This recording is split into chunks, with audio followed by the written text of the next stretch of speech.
আমি দেশনেত্রী বেগম খালেদা জিয়া এবং তারেক রহমান সাহেবকে আন্তরিক শুভেচ্ছা অভিনন্দন জানাচ্ছি। আজকে বহুদিন পর পারিবারিকভাবে একসঙ্গে ঈদ করতে পারছি, সেটা একটা সুখানুভূতি আমাদের। এটা এই যে আজকে সবাই মিলে খাচ্ছে, যে এটা আমরা মনে করি যে একটা পরিবার, অর্থাৎ এই ছিন্ন মুদ্রারা এদেরকে আরেকটা কাজ করা হয়েছে, সেটা হলো এদেরকে সরকারের নতুন কাপড় দেওয়া হয়েছে, এদের গোসলের ব্যবস্থা করা হয়েছে, এরা গোসল করছে, নতুন কাপড় পরছে, আমরা আমাদের থাকা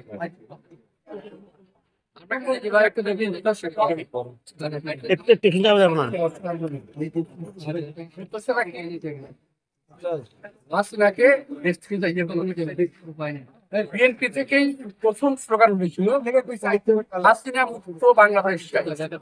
এই স্লোগান তো আমি ভুলে যাইনি। আজকে আমাদের অনেক লোক অনেক কথা বলতেছে। কালকে আমি একটা টক শো দেখলাম ভদ্রলোকের, সেখানে বিএনপি কে শুধু বলা হচ্ছে যে বিএনপি শুধু নির্বাচন করে। আরে ভাই, নির্বাচন তো আমরা করি না। নির্বাচন ছাড়া আপনি কবে থাকতে পারবেন?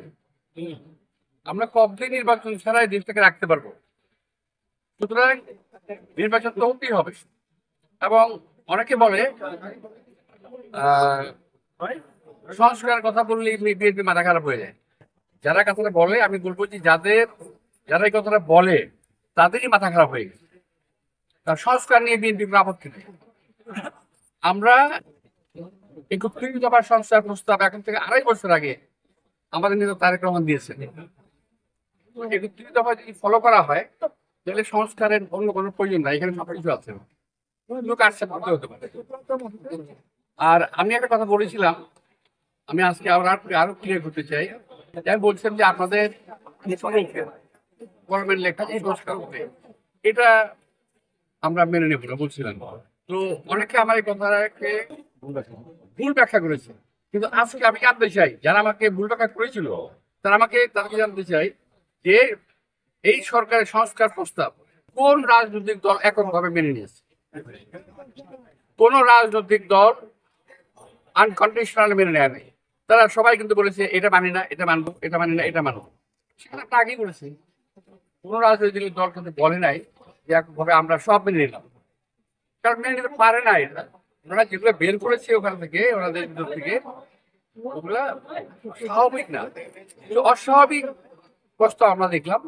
যে স্বাভাবিক প্রস্তাব না, যেটা বাংলাদেশে চলে যায়, অচল কিছু প্রস্তাব তারা দিয়েছে। সেখানে আমরা সচল কিছু প্রস্তাব রেখেছিলাম, যে প্রস্তাব বাংলাদেশের মানুষের জন্য অত্যন্ত গ্রহণযোগ্য হবে। আর আমরা বিএনপি তো ১৭ বছর আন্দোলন করেছি হাসিনার বিরুদ্ধে, সংস্কারের পক্ষে, এবং আন্দোলন করেছি একটা সুষ্ঠু নির্বাচনের জন্য। এখন বলে যে সংস্কারের কথা শুনে বিএনপি মাথা খারাপ হয়ে যায়। আমাদের মাথা কোনোদিন খারাপ হয় না। আমরা বলছি ন্যূনতম সংস্কার এবং নির্বাচনের জন্য প্রয়োজনীয় সংস্কার করে দ্রুত নির্বাচন দেওয়া উচিত। পৃথিবীর কোনো সভ্য দেশ এই কথা মানতে পারে না যে একটা অনির্বাচিত সরকার, যাদের দেশ পরিচালনায় মিনিমাম কোনো অভিজ্ঞতা নাই, হ্যাঁ, স্ব ক্ষেত্রে তারা প্রতিষ্ঠিত, কিন্তু যিনি ব্যবসায় প্রতিষ্ঠিত উনি দেশ চালানোয় প্রতিষ্ঠিত না। সুতরাং ওই ক্ষেত্রে আমরা বলেছি যে অনির্বাচিত সরকার লোক দ্বারা সরকার বেশি দিন পরিচালনা করতে পারে না। এটা ম্যাক্সিমাম একটা নির্বাচন কালীন সময়টুকু থাকতে পারে। এটুকু আমাদের বক্তব্য। যাই হোক।